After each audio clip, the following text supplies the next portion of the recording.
Welcome back to Two Tall Guys Talking Sales, the show where real sales leaders share strategies that drive revenue and sharpen business acumen. In this episode, Kevin Lawson and Sean O'Shaughnessy sit down with sales strategist Mike Dowhan to unpack one of the most powerful forces in sales success, the compelling event. You'll learn how top salespeople uncover the why now behind every deal and use it to guide smarter discovery, accelerate sales processes, and increase close rates. Stay tuned, because understanding the compelling event might just change the way you sell forever. Hey, we're back for another exciting episode with Two Tall Guys Talking Sales. And as is our history, we invite bright minds, seasoned minds to this podcast so they can share their brain with you, because at the end of the day, Sean, you and I are just two guys. When we get that external experience and we add that to the mix gets better, the stew gets better, it's all the way around good, and today is no exception. So we're here today with Mike Dowhan, and note the Dowhan there because I have mispronounced his name on more than one occasion. So Mike, in advance, I'm sorry, man. But on the flip side of this, what Mike brings to the table is he's got more than a couple of decades worth of experience. He's from the Central time zone. So we're bringing sales leadership from not only the East Coast time zone, but from Central, and we're pushing the limits everywhere we go. So Mike, great to have you today. We're glad you're here. Great. It's great to be here, Kevin. Sean, thank you for the opportunity of representing the great Republic of Texas. So Mike, when we were doing a little pre-talk before the show started, we talked about what do you want to talk about, because sales and sales leadership is such a massive concept and we can talk just about anything. And Kevin and I we ramble about a lot of things on this show, but you were talking about the compelling event. So let's talk a little bit about the compelling event.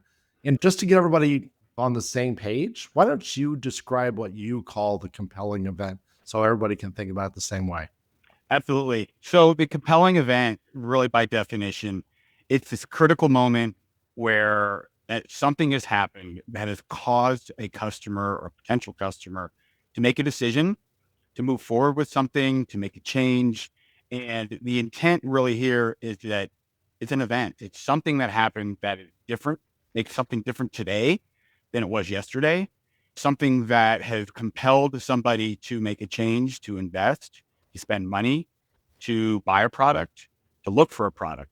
And ultimately, a compelling event is really transcends several sales methodologies, and is really that nugget that separates winning salespeople from salespeople that potentially struggle.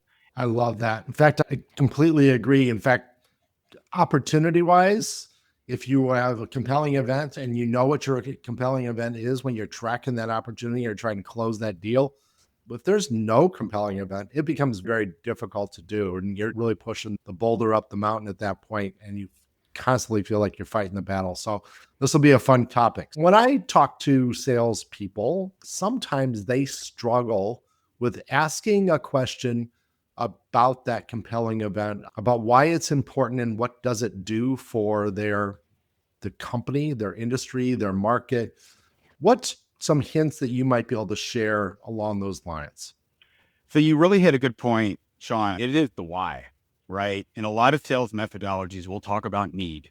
We'll talk about budget. We'll talk about the Steiner. We'll talk about several aspects of what you're trying to do in order to characterize the deal, move it forward with the higher chance.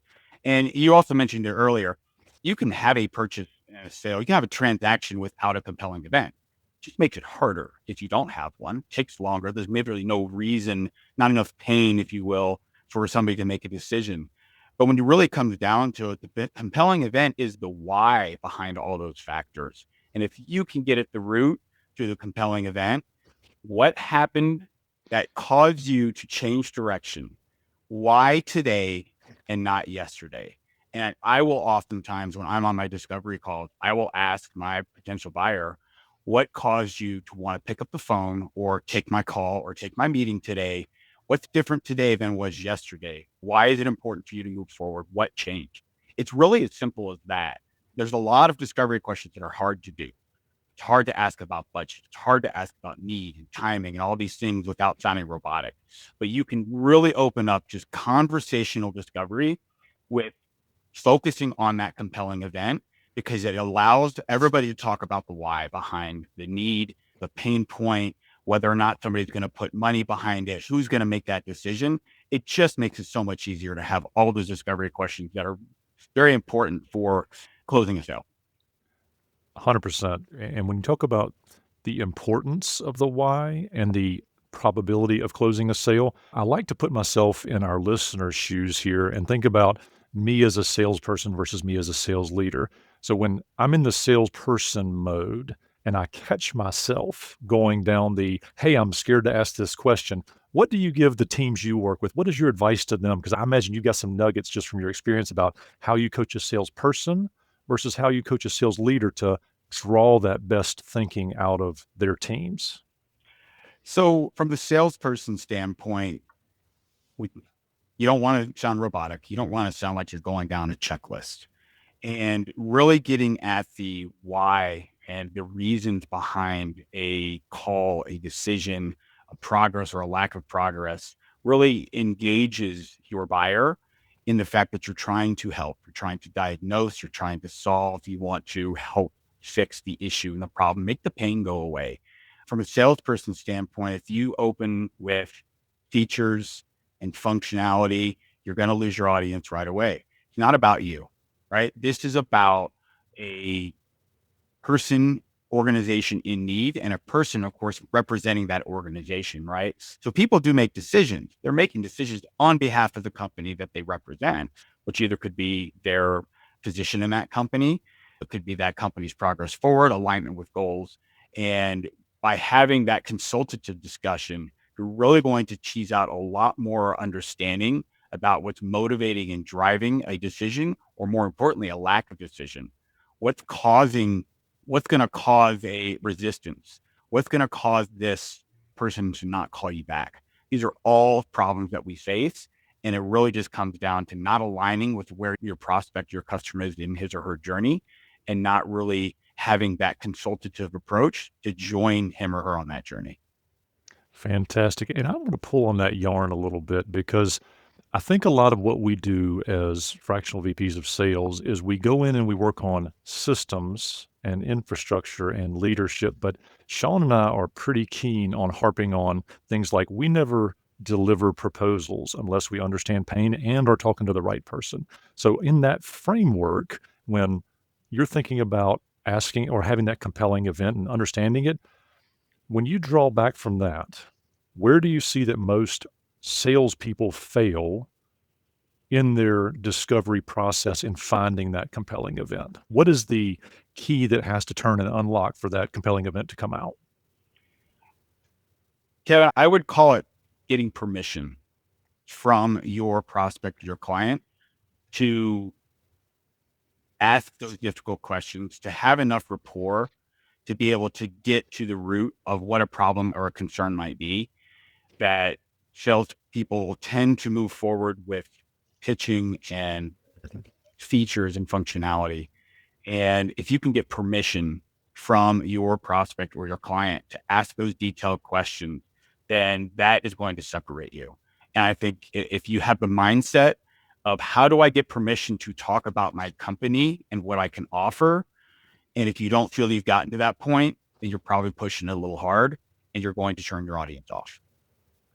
Very cool. So as you were talking and explaining all this, I was thinking back to compelling events that really made a difference in my career over time. And I'm old, I'll admit that. So most people listening to this may not remember the big Y2K selling event that happened in the software industry. I spent my entire career in the software industry, and it seemed like every other product on the market back in 1990 to 95 couldn't tell the difference between the years because all the years were based on 2 digits rather than 4 digits. And so there was this big push in Y2K, and there was an amazing amount of software that got purchased only to solve that compelling event.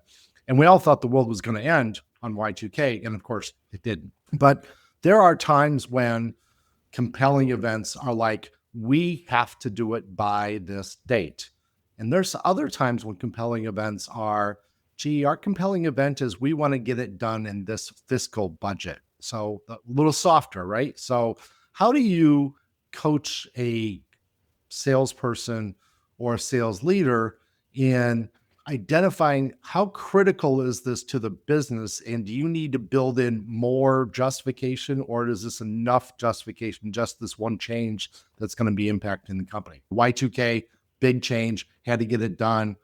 Fiscal year change, this end of fiscal year change, sure, that's an issue, but it's much softer. And you nailed it on, that Y2K event. It's blatant, it's obvious, everyone can see it. Wouldn't it be great if you as a seller could always identify those Y2K events in your clients? And really what you touched on is the difference between what I would call a compelling need and a compelling event. There are a lot of compelling needs, right? Companies need a lot. They need to spend money. They need to buy software. They need to make changes, but there's either not enough pain, there's not enough impact or value proposition, or there's just not enough understanding about the implications of not acting. And so a lot of the compelling event is not necessarily something that you can create. The salesperson, do not try to create compelling events. They either are or they are not. But what you can do is you can open up your client's eyes to compelling events. You can surface them, and you can have your prospect understand that there is a timer ticking, that there is some sort of decision that has to be made by a certain time. And oftentimes what's missing is the negative implications of not acting. And so the pain is being caused by something that is noticeable, but the desire to do something about it has to be surfaced in the implications of not acting. And I think as a salesperson, if you can take a prospect on that journey, and the questions, okay, so you told me that you're having this pain, and you told me that this is something that you'd like to solve this year. What happens if you don't solve it by the end of June? Because if you're going to put something in place in June, it's probably not going to be effective until Q4. So if you have this desire to have this issue fixed by a certain time, now all of a sudden you're walking back the clock because you're painting that picture and you're looking at the implications of either delaying or actually deferring a decision or even not making that decision. So you can have that open conversation because you're exploring with your client about how this is going to impact the organization. And again, why is it on the list or why is it not important on the list? These are just great techniques for making sure you're able to get permission to have a conversation, to be able to open up and explore together. I think some of my major takeaways are finding permission and then backtracking that all the way to that event. And it's that event where we really create the value and avoid getting into the boxing match that is commoditization of services or product. And I really love that you drew out, hey, there's a different timeline, not just for decision making, but also through realizing the impact and implementing a solution. Because if somebody stocks something for just in time delivery, that means you can buy a product, get a product. But when we're talking about enterprise level change management as a part of project scope, that's really key. So I'm hoping some of our listeners are taking away that there's a systemization to your thinking. And if you didn't catch all that and what Mike has just shared with us, go back and re-listen to this episode because there's some big nuggets to draw back from this. Mike, that's awesome. Couple things, Mike. I'm going to ask you how people can get in touch with you because you have dropped some serious knowledge on them. So I'm going to ask people how can they get in touch with you. And for everybody listening, we're going to put all this information and more in the show notes. Not only Mike's connectivity, but also his email and other things. So Mike, what's the best way for our listeners to get in touch with you? So I'm very active on LinkedIn. You can find me at Mike Dowhan on LinkedIn. You can also send me an email to mike@bedrocksales.com. Check out my website, www.bedrocksales.com. And I would be more than happy to talk sales. This is a small portion of time to devote to a very deep topic, but I love this. I'm passionate about it, and I'd be more than happy to talk with you. Awesome. We really appreciate you being on, Mike. This has been great. And I did warn you, but before we started, 15 minutes kind of flies by. And here we are just seconds away from the clock saying that. We appreciate your wisdom and sharing with us today. And we really do hope that our listeners will actually reach out to you and ask more questions and have more conversations. Is there a specific type of company that you like to deal with? I know you're down in Texas, a little bit of distance from here. Are you just in Texas? Do you call on customers everywhere? Do you go down to Mexico to help those companies out down there? What's your geographic range? So my geographic range is global. I've had clients in Copenhagen and London and Armenia. I also work throughout the United States and Canada. I am very comfortable working remote. Also very comfortable coming on site. I'm also very comfortable working remote. So my reach really is global, Sean. Awesome. And so there you go. So whoever's listening to this podcast, if you want to ask questions of Mike, don't worry about the fact that he's down there in Houston, Texas. Reach out, have a conversation, see if he can help you get your business growing better. Thank you very much for your time. For everybody out there listening, happy selling.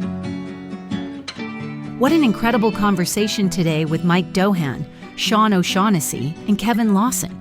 I don't know about you, but I learned a lot about the difference between a compelling need and a compelling event.